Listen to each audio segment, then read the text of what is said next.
Moinabad farm house కేసులో SIT విచారణ నేటితో ముగినున్న రోహిత్ రితేష్ రెడ్డి కస్టడీ గడువు నిందితులను కోర్టులో హాజరుపరచనున్న పోలీసులు నిందితులను 4 సార్లు కస్టడీలోకి తీసుకున్న సిట్ అధికారులు కీలక విషయాలు రాబట్టినట్లు సమాచారం.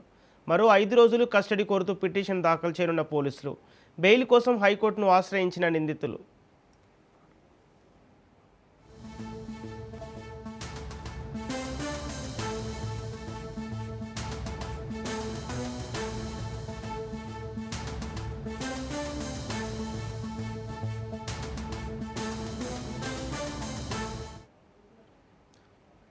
మొయినాబాద్ ఫామ్ హౌస్ డ్రగ్స్ కేసులో సిట్ విచారణ కొనసాగుతోంది. నేటితో రోహిత్ రెడ్డి రితేష్ రెడ్డి కస్టడీ గడువు ముగినుంది.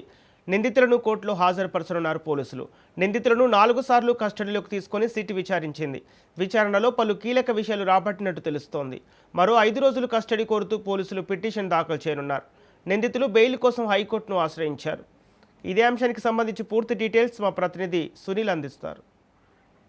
రాష్ట్ర వ్యాప్తంగా తీవ్ర దుమారం రేపుతున్నటువంటి మొయినాబాద్ ఫామ్ హౌస్ కేసులో అటు పోలీసులు దర్యాప్తు మనం చేశారు. ఇప్పటికే మాజీ బీఆర్ఎస్ ఎమ్మెల్యే రోహిత్ రెడ్డిని 4 సార్లు విచారించారు. అతనితో పాటు రితేష్ రెడ్డి, అదేవిధంగా నమేష్ శర్మ, మొత్తం ముగ్గురిని కూడా 4 సార్లు కస్టడీలో తీసుకొని విచారించి స్టేట్మెంట్ నమోదు చేస్తున్నారు. ఈ రోజుతో 4వసారి కస్టడీ కూడా కంప్లీట్ అవుతుంది. మరోసారి నిందితులు కస్టడీకి కావాలని కూడా పోలీసులు మరొకసారి అటు కస్టడీ పిటిషన్ కూడా దాఖలు చేయాలి. మరొక 5 రోజుల పాటు వారు విచారించాలి. ఫైనాన్షియల్ స్టేట్మెంట్ తో పాటు కొన్ని కీలక ఆధారాలు కూడా సేకరించాల్సిన ఇంకా అవసరం ఉందంటూ కూడా పోలీసులు ఈ రోజు మరొకసారి కస్టడీ పిటిషన్ కూడా దాఖలు చేసే అవకాశం. మరోవైపు ఇప్పటికీ 4 సార్లు విచారించారు కాబట్టి నిందితులకు బెయిల్ మంజూరు చేయాలంటూ కూడా మరొకసారి అటు పైలట్ రోహిత్ రెడ్డికి సంబంధించిన అడ్వకేట్లు హైకోర్టులో పిటిషన్ దాఖలు చేశారు. దీనిపై ఈ రోజు హైకోర్టు కూడా విచారించే అవకాశం ఉంది.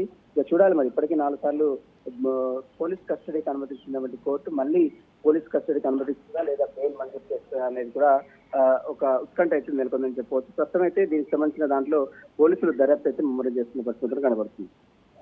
Okay, thank you Sunil.